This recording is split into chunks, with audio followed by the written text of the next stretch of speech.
Deuteronomio capítulo 19. Deuteronomio, el capítulo 19.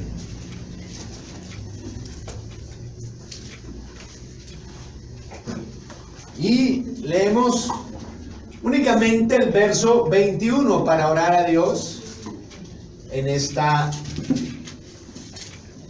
noche.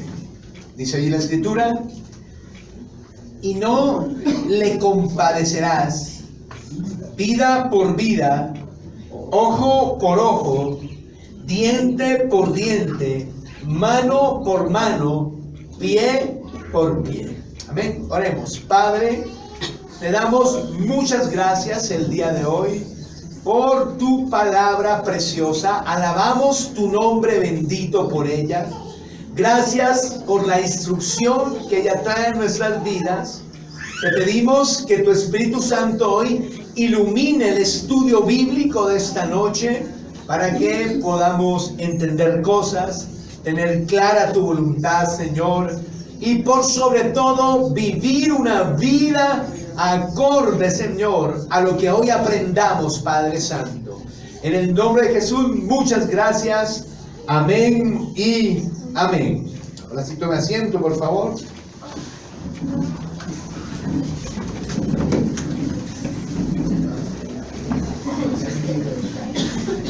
Bajo el título Casos de Justicia, Casos de Justicia.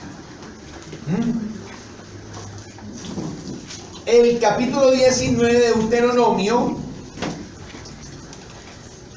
es para los jueces, para las personas que iban a estar encargadas de dictar justicia para ellos. Y entonces plantea 3 casos puntuales y específicos sobre este asunto. El primero, que va a ver en el capítulo 19, del verso 1 hasta el verso 13, habla sobre las ciudades de refugio. Luego en el verso 14, un único versículo allí que nos va a hablar acerca de los linderos, de no violar los linderos de las propiedades, de no agrandar los linderos, los límites de las propiedades. Y luego por último nos va a hablar del verso 15 hasta el verso 21 acerca de los falsos testigos, de lo que eran los testigos en un juicio. De esas 3 cosas nos va a hablar el capítulo 19, le reitero, escrito para los jueces, los que han de dictar justicia, pues. Vamos a intercambiar el orden de los casos que tenemos allí. Solo vamos a ver 2 esta noche. Vamos a hablar primero acerca de los falsos testigos y después que hablemos de ello, hablaremos acerca de las ciudades de refugio para ver qué cosas el Señor nos enseña a través de estos textos bíblicos. Entonces, en primer lugar tenemos allí los falsos testigos. Quiero que lean conmigo del verso 15 hasta el verso 21, donde dice: no se tomará en cuenta a un solo testigo contra ninguno en cualquier delito ni en cualquier pecado, en relación con cualquier ofensa cometida, solo por el testimonio de 2 o 3 testigos se mantendrá la acusación. Cuando se levante testigo falso contra alguno para testificar contra él, entonces los 2 litigantes se presentarán delante de Jehová y delante de los sacerdotes y de los jueces que estén en funciones entonces. Y los jueces inquirirán bien, y si aquel testigo resulta falso y ha acusado falsamente a su hermano, entonces haréis con él como él pensó hacer a su hermano, y quitarás el mal de en medio de ti. Y los que queden oirán y temerán, y no volverán a hacer más una maldad semejante en medio de ti. Y no le compadecerás, vida por vida, ojo por ojo, diente por diente, mano por mano, pie por pie. Amén. Entonces, ¿Qué se prohíbe en estos versículos? El falso testimonio, ¿no? Entonces, los versículos que tenemos aquí van a ser una explicación del 9º mandamiento. ¿Recuerda que dice el 9º mandamiento? ¿Sí recuerdan o no? No dirás falso testimonio contra tu prójimo, ¿eh? Entonces, aquí van a ampliar, van a explicar, van a ampliar interpretar mejor este mandamiento, ¿no? Entonces, se deja claro que cuando se fuera a acusar a alguna persona de algo, no podía ser acusada por solo un testigo, que se requerían en juicio mínimo 2 testigos para poder acusar a una persona de alguna falta, de algún pecado que esta persona hubiere cometido, hermano. ¿Amén? A dichos testigos, eso no lo dice el texto, pero era algo de Israel, no se les podía aplicar la tortura, ¿no? Para que dijeran pues que era lo que sabían. Cosa que sí hacían los pueblos aledaños, las naciones aledañas, permitían la tortura a los testigos para que estos dijeran la verdad. Pero en Israel no iba a ser así. Ningún testigo podía ser torturado. Sencillamente se le ponía delante de Dios, se le hacía jurar por Dios que lo que iba a decir era verdad. Y si resultaba ser mentira, dice Levítico 5:21, si no estoy mal, que esa persona cargaría en su conciencia con ese pecado. Amén, hermano. Si ese testigo resultara ser un testigo falso, entonces se le tendría que aplicar la pena que se buscaba contra el acusado. Entonces, por ejemplo, hablemos de Jesús. Usted sabe que cuando juzgaron a Jesús, una de las estrategias que usaron los judíos para poder acusarlo y condenarlo fueron los falsos testigos. Donde esos falsos testigos hubieran sido descubiertos, o mejor, ese juicio hubiera sido justo, entonces esos falsos testigos que hablaron contra Jesús aquel día tendrían que haber sido crucificados, porque tenía que aplicárseles la pena que se le aplicaría al acusado, ¿verdad? Esa es por eso el versículo 21 dice: vida por vida, ojo por ojo, diente por diente, piel por piel, pie por pie, perdón. Y en fin, ¿cierto? También otra de las legislaciones de los testigos eran que hacían parte de la ejecución. Eso lo encuentra en Deuteronomio 17, ahí usted lo lee, que el primero que tenía que tomar la piedra para matar, apedrear al acusado era el testigo, los testigos que le habían acusado. Otro detalle importante allí para conocer sobre esto es que no se aceptaba el testimonio de mujeres. Por lo chismosas, y eso ustedes saben, ¿no?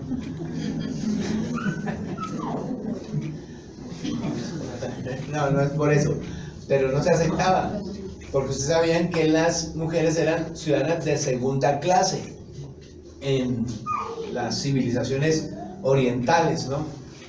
Y tampoco se aceptaba el testimonio de los niños, no podía ser. Entonces,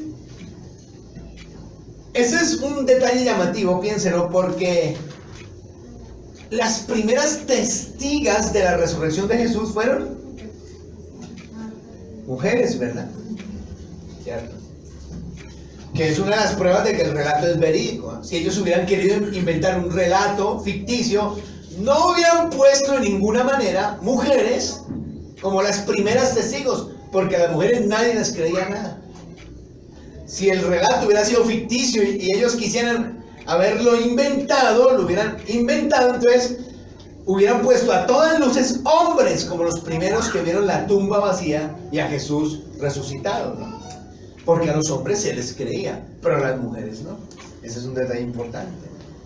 Esa era la razón por la que no habían mujeres apóstoles dentro del círculo de Jesús. Por esa cuestión cultural, muy probablemente por esa cuestión cultural, ¿no? Porque nadie creía el testimonio de una mujer.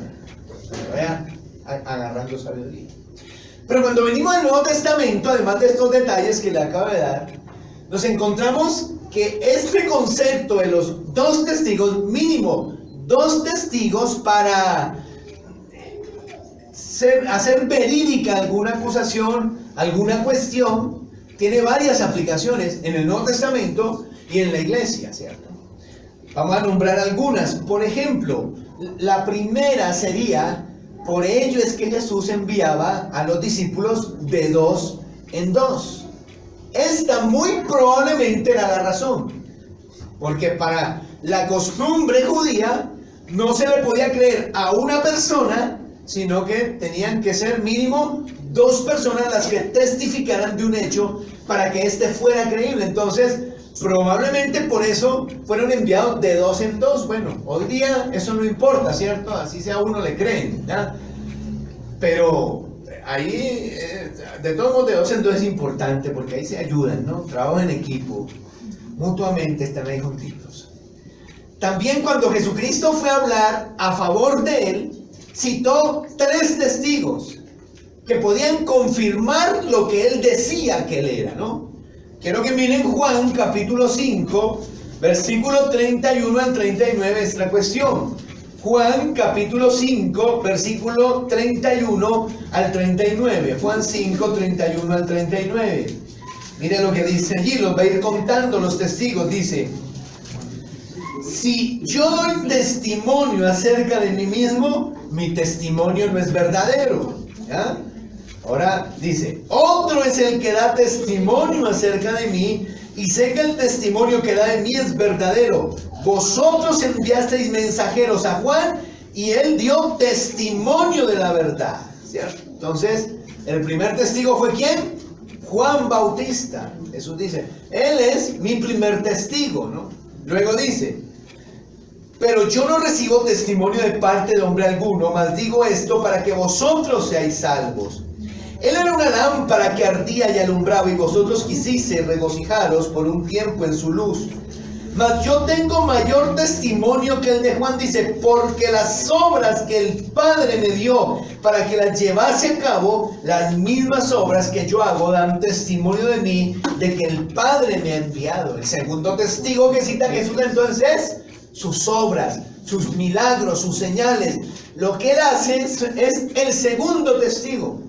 Pero hay otro testigo más y dice: también el Padre que me envió ha dado testimonio de mí. Nunca habéis oído su voz, ni habéis visto su aspecto, ni tenéis su palabra morando en vosotros, porque a quien él envió vosotros no creéis. Escudriñad las Escrituras, porque a vosotros os parece que en ellas tenéis la vida eterna, y ellas son las que dan testimonio de mí. Entonces Jesús por lo menos cita tres testigos a su favor allí, que son Juan Bautista, las obras que él hace, y el mismo Padre sería el otro testigo. ¿Nota cómo ese concepto del Antiguo Testamento de los dos testigos para que una acusación fuera verdadera o algo pudiera probarse, se aplica aquí en el Nuevo Testamento? Ya van dos formas, ¿cierto? Ahora, la tercera forma la encontramos en Mateo 18, 15 al 17, que tiene que ver con la disciplina eclesial. Mateo capítulo 18, versículo 15 al 17, 18, 15 al 17, dice: y si tu hermano peca contra ti, ve y reprende a solas a tu hermano. Si te escuchas, ganado a tu hermano. Pero si no te escucha, toma aún contigo a uno o dos, para que por boca de dos o tres testigos conste toda palabra. Si rehúsa escucharle a ellos, dilo a la iglesia, y si también rehúsa escuchar a la iglesia, sea para ti como el gentil y el publicano. Ahora, lea el verso 16, ¿lo nota? Ahora puede entender por qué dice allí eso, en el verso 16. Para que por boca de dos o tres testigos conste toda palabra. Esa era la costumbre judía, así tenía que ser. Y entonces la iglesia toma esa costumbre y la aplica a la disciplina eclesial. Nadie puede ser disciplinado sin que antes haya tenido estos tres pasos, ¿no? Primero, una llamada de atención personal. Después, una llamada de atención donde hayan dos o 3 personas que sean testigos de lo que se dice en esa reunión, de lo que pasa en esa reunión. Número 3, si no hace caso allí, entonces hay que exponerlo ante la comunidad, exponerlo ante la iglesia. Ese es el punto allí. Esa es otra aplicación que encontramos del concepto de los 2 testigos en el Nuevo Testamento. Y también tenemos otra en 1 Timoteo capítulo 5, versículo 19. 1 Timoteo capítulo 5, versículo 19. 1 Timoteo 5, 19. ¿Dicen amén? 1 Timoteo 5, 19. ¿Qué dice? Dice allí: contra un anciano no admitas acusación, a no ser sobre la base de 2 o 3 testigos. Ahí de nuevo está, ¿eh? ¿Quién es el anciano aquí? No son los hermanos de edad de la iglesia, ¿verdad? Sino que el anciano es el pastor, el líder. Y entonces dice, no puedes admitir contra el pastor, contra el líder, una acusación que no esté sustentada por lo menos 2 personas, 2 testigos allí. Una última aplicación de ese concepto la encontramos en Apocalipsis, ¿cierto? El capítulo 11 de Apocalipsis, quiero que lo mire conmigo también. Allí al comienzo tiene un título, ¿ven? Y lo lee, dice los 2 testigos, ¿ves? Y el versículo 3 dice, y concederé a mis 2 testigos que profeticen por 1270 días vestidos de silicio. Entonces esta es la razón por la que no es un testigo. 2, ese era el concepto judío, el paradigma judío es para que algo pueda probarse, para que un testimonio sea cierto, debe por lo menos ser sustentado por 2 testigos. Y ahí acabamos de ver entonces como en el Nuevo Testamento tenemos una amplia manera de aplicar ese concepto aquí, ¿verdad? Ahora, después de eso, volvamos a Deuteronomio, por favor, capítulo 19. Y ahora vamos a leer los versículos 1 al 13 que nos hablan de las ciudades de refugio. De las ciudades de refugio, ¿no? Deuteronomio 19, las ciudades de refugio. 1 al 13, un poco largo, pero vamos a leerlo todo. Dice, cuando Jehová tu Dios destruya las naciones cuya tierra Jehová tu Dios te da a ti y tú las heredes y habites en sus ciudades y en sus casas, te apartarás 3 ciudades de en medio de la tierra que Jehová tu Dios te da para que las poseas. Arreglarás los caminos y dividirás en 3 partes la tierra que Jehová tu Dios te dará en heredad, y será para que todo homicida huya allí. Y este es el caso del homicida que podrá salvar su vida huyendo allí. Aquel que hiera a su prójimo sin intención y sin haber tenido enemistad con él anteriormente, como el que vaya con su prójimo al monte a cortar leña y al dar su mano el golpe con el hacha para cortar algún leño, salte el hierro del mango y dé contra su prójimo y éste muriere, aquel huirá a una de estas ciudades y vivirá.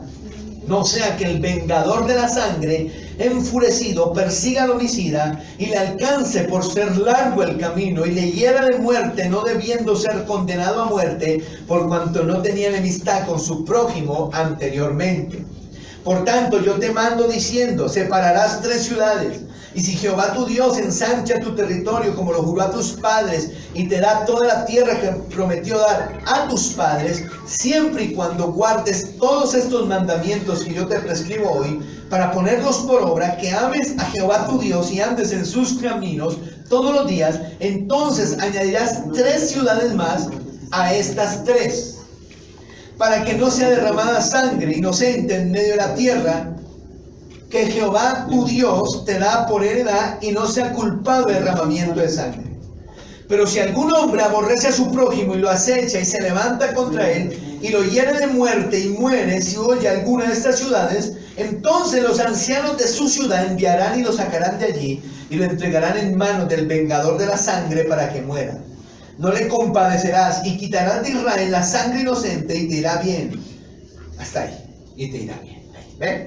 Entonces, aquí tenemos ahora otro caso, las ciudades de refugio, ¿no?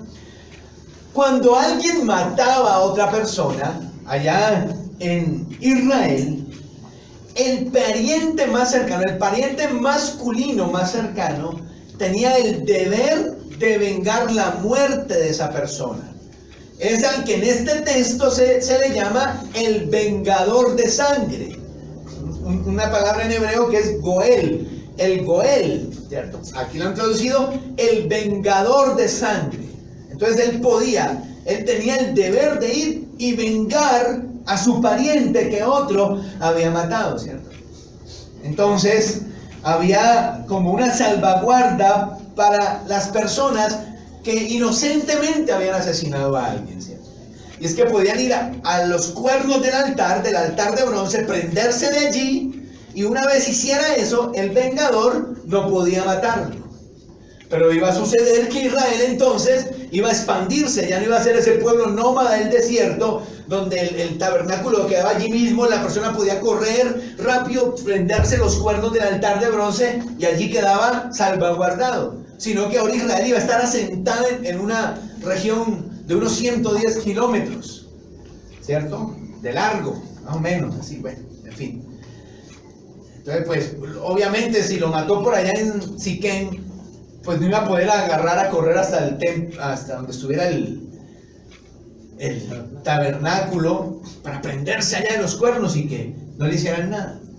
Entonces se da una provisión para eso. Y se escogieron en realidad en total 6 ciudades, que eran ciudades levitas, de esas que le dieron a los levitas. Una era sacerdotal, que era Siquem. El resto se las habían dado a los levitas. Las ciudades eran, a ver, por aquí la tengo, al oriente del Jordán, Becer, Ramot y Galad, y al occidente del Jordán, Hebrón, Siquem y Cedes, o Cedes. Esas 6 ciudades fueron instituidas como ciudades de refugio, ¿no? Entonces, alguien estaba por ahí accidentalmente, mató a otra persona, el vengador de sangre se llenaba de ira, no tenía que ver si había sido con intención o sin intención, de una vez iba a matar. Para evitar que eso pasara, se ponen esas ciudades, el homicida podía correr hacia esa ciudad, refugiarse allí, ¿eh? El texto nos habla de que esos caminos tenían que permanecer bien pavimentados, bien bonitos. Era una norma. Y tenía que ser equidistante. Cualquier ciudad estaba a 50 kilómetros, o cualquier punto de Israel estaba aproximadamente a 50 kilómetros de alguna de esas ciudades. Dicen los historiadores que una persona podía cubrir 50 kilómetros fácilmente en un día. Entonces la persona mató, corra, oye, lo mató inocentemente, ¿cierto? Corra, porque el vengador de sangre podía venir a matarlo, nadie le podía decir nada.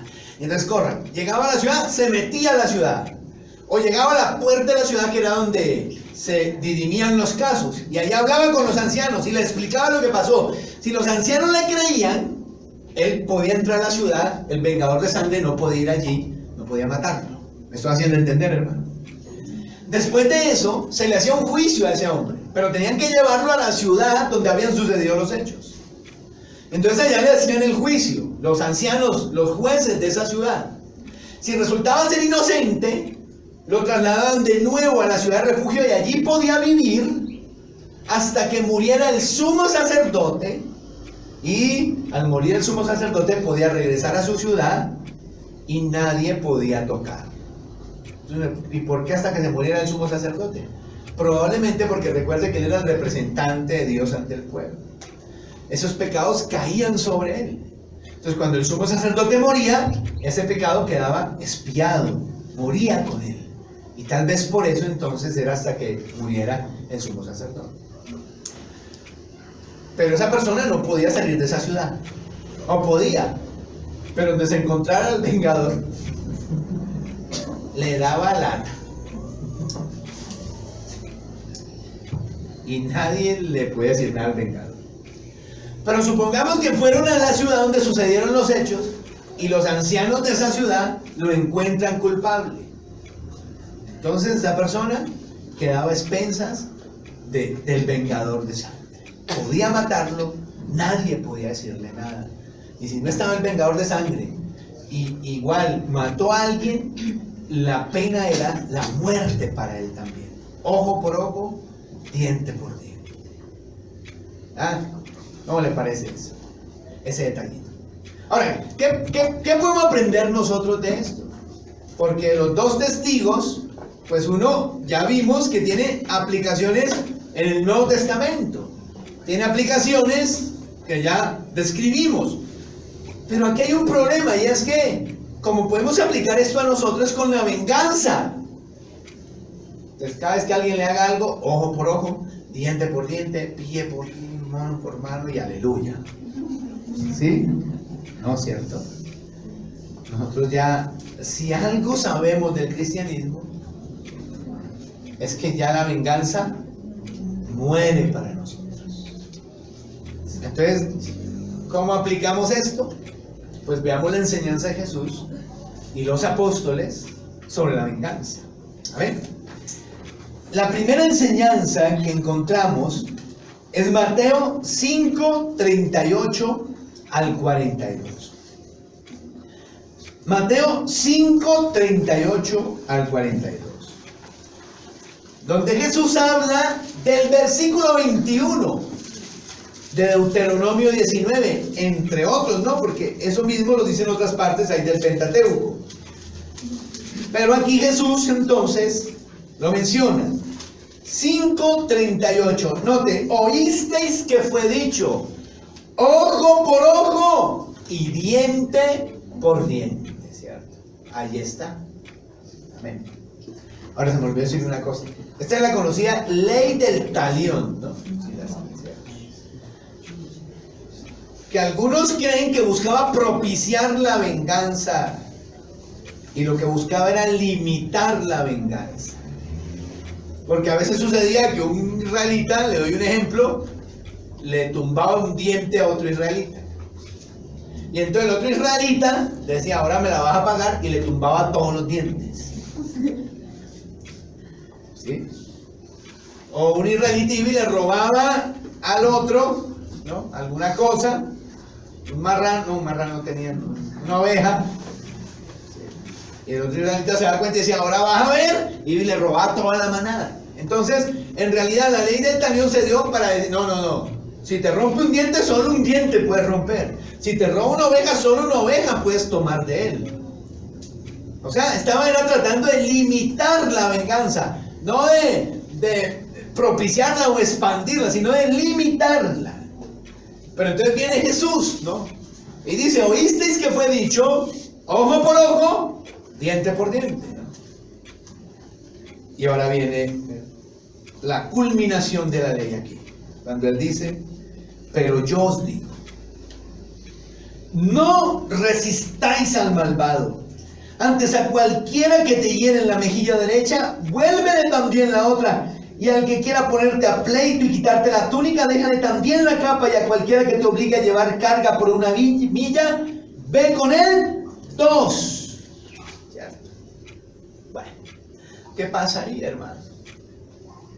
Algunos quieren interpretar esto literalmente, ¿cierto? Entonces, si usted va por la calle y alguien le da un cachetadón, usted, y lo único que puede hacer es decir, ahora pégueme aquí también.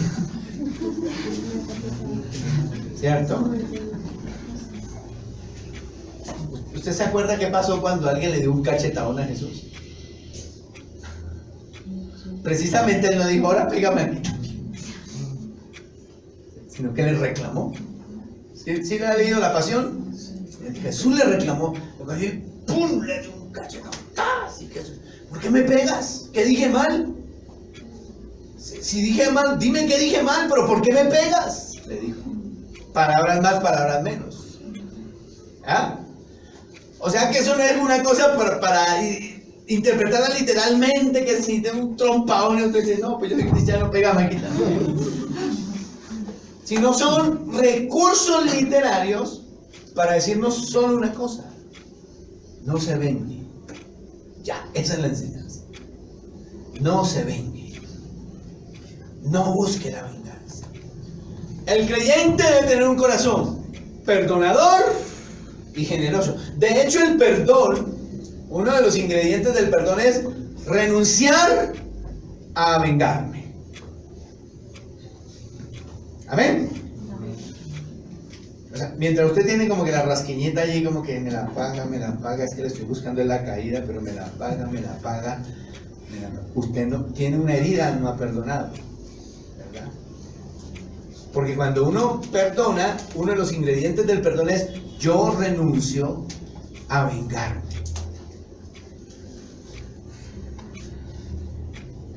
Amén. Amén. Mire el 42.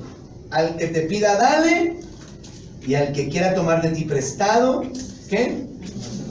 No lo desatiendas. Todo eso para decirle a usted, no que si le dan un cachetadón ponga la otra. Si le dan un cachetadón y puede, salga a correr. Mejor. Sí. Yo, hermano, a mí me dan un cachetadón en la que yo salgo a correr, hermano. Yo no me pongo a pelear porque luego me llevan para la cárcel, lesiones personales y todo. Eso es grave, no crean. Mi hermano es abogado y me aconsejó eso un día. Dijo: usted va en el carro, alguien le busca pelea o algo, no se ponga a pelear. Porque donde lo demanden por lesiones personales, ¿cierto? Entonces va, medicina de no sé qué. Y mientras yo logro sacarlo de la cárcel, más o menos usted va a estar un mes en la cárcel por pelear en la calle. Entonces, si hay un cachetado, salga a correr. Acelere. Acelere.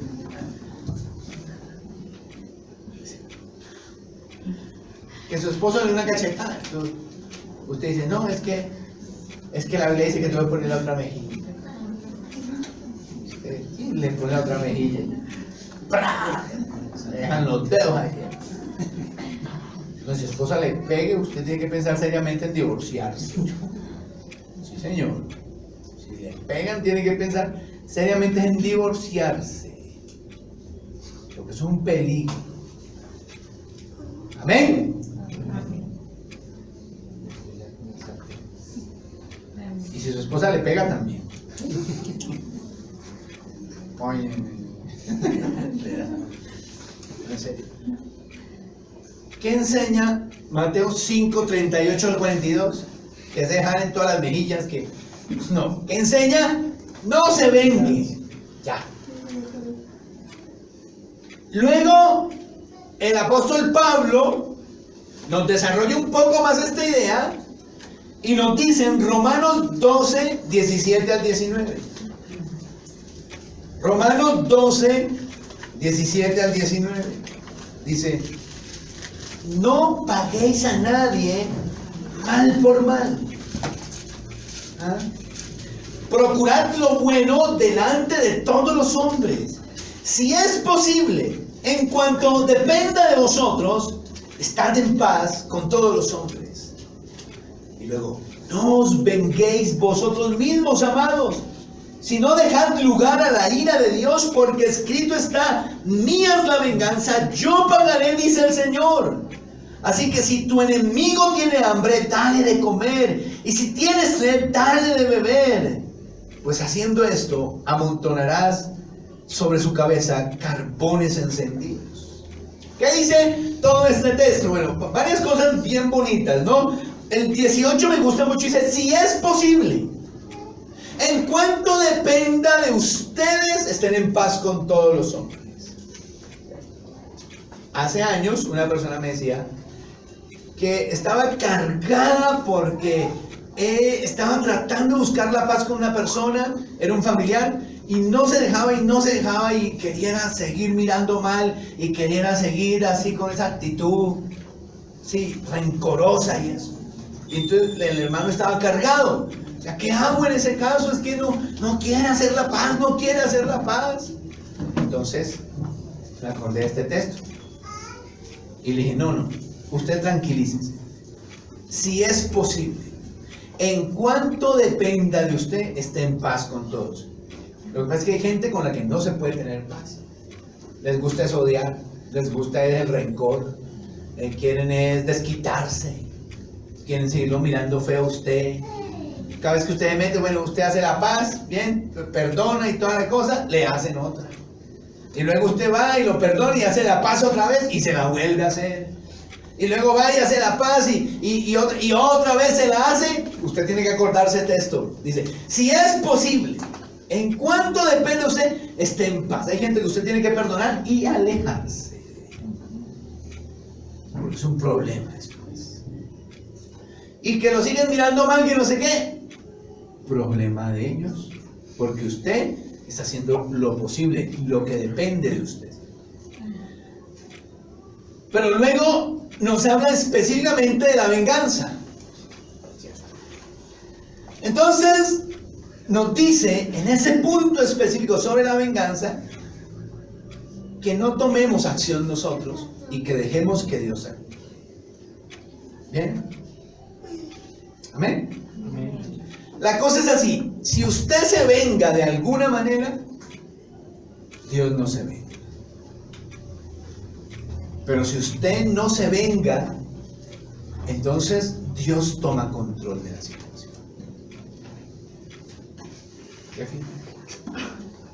Entonces, ¿cómo se venga usted a veces? No tiene necesidad de hacerle lo mismo al que usted no lo mira, usted lo mira mal, usted le quita el saludo, usted no le habla. Usted quiere vengarse. Entonces Dios, ¿usted se quiere vengar? Véngase usted. Pero usted dice, yo entrego estos en tus manos. Entonces dice ahí, dejad lugar a la ira de Dios. Lo que pasa es que estamos ahí queriéndonos vengar nosotros. Y es que yo sé cómo se la hago. Y es que me las va a pagar porque es que eso no se queda así. Y uno está en eso. Pero Pablo dice, no, déjele lugar a la ira de Dios. Quítese usted, déjele lugar a la ira de Dios. Y entonces, ¿yo qué hago? ¿Yo qué hago mientras eso? Entonces ahí dice, si tiene sed, dale de comer, dale de beber, digo. Y si tiene hambre, pues dale de comer. Por eso comienza el brano diciendo, no paguéis a nadie mal por mal.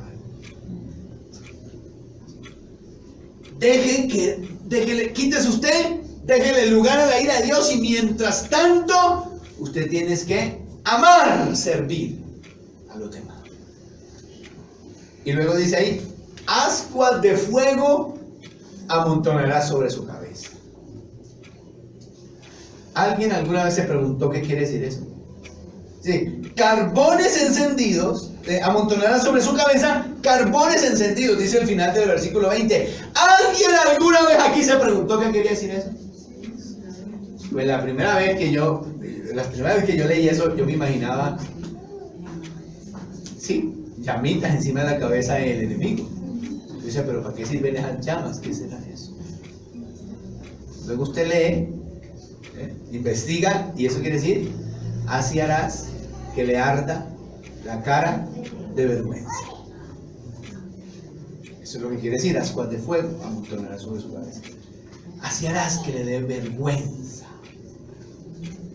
¿Sí? De hecho, es una de las mejores maneras de hacer que los peores enemigos se vuelvan los mejores amigos. ¿Sí? O sea, estamos predicando en la paz aquí, no la guerra, no el alboroto, no prolongar los odios. ¿Ha oído el dicho? Ojo por ojo y el mundo se quedará ciego. ¿Cierto? Es cierto, es eso. Y por último, luego el apóstol Pedro nos desarrolla un poco más el tema, capítulo 3, versículo 10, primera de Pedro 3:10, primera de Pedro 3:10, y allí nos dice,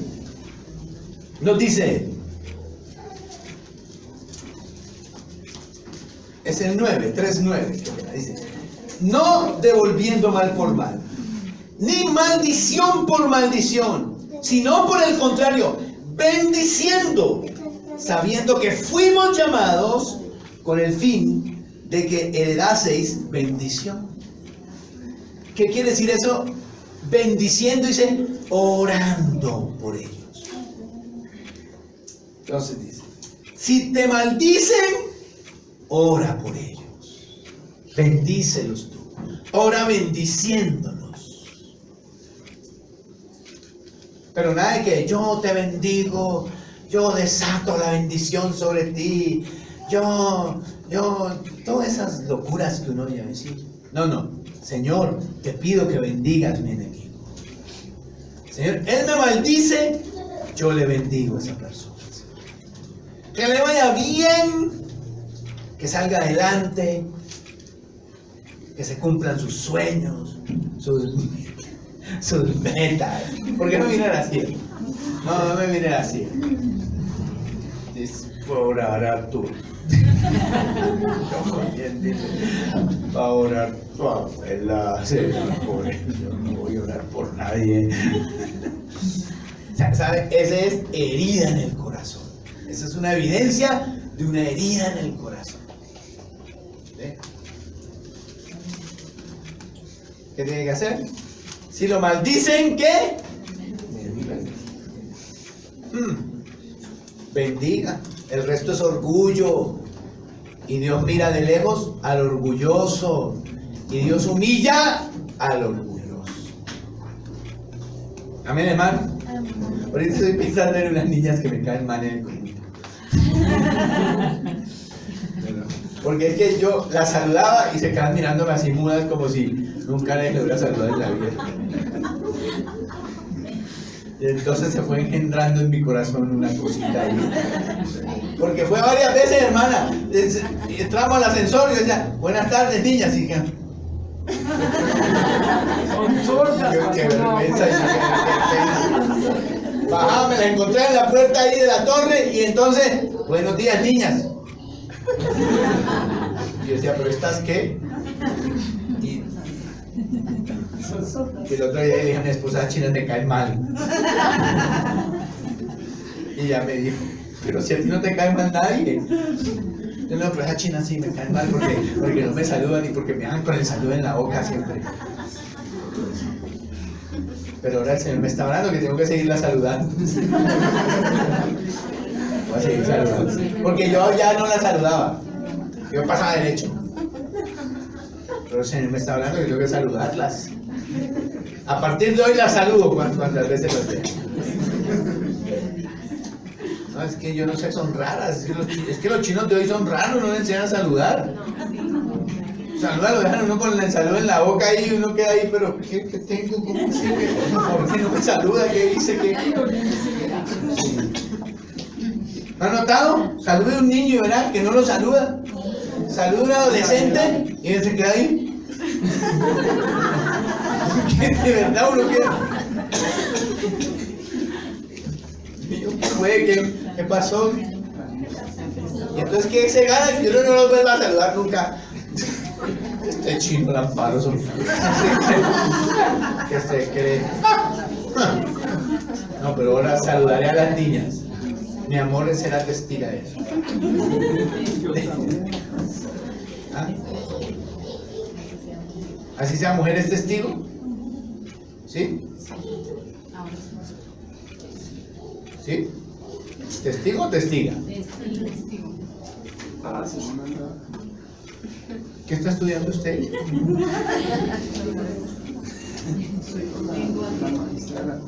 Yo no creo nada menos que 2 testigos me lo digan.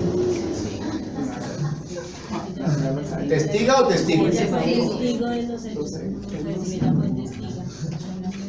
Testigo. No me vengaré, tranquila. Para evitar lo que le pasa a nadie. ¿Testigos y testigas? ¿Sí? Ay, cielo. No, hermano, pero usted ¿por qué dice eso? Te perdono. Comparó con Maduro. No, para advertirle que sea parecido. Camioneros y camioneras. Testigos y testigas. Sujetos y sujetas. Bueno. Ya. Mire. Ya no sé ni cómo concluir este mensaje, hermano. Me hicieron volar ¿Usted entendió, cierto? Que se necesitan 2 testigos para cualquier acusación, para probar cualquier cosa aquí dentro de la iglesia. Mínimo 2 testigos. Y por el otro lado, que no se vengue.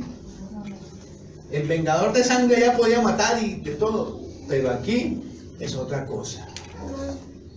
Fuimos llamados a hacer bendición y no a vengarnos de las personas. Amén. Bueno, oremos a Dios. Padre, te damos gracias por tu palabra esta noche. Muchas gracias por lo que aprendemos. Qué lindo es descubrir el porqué de las situaciones, por qué dice así, por qué no dice así.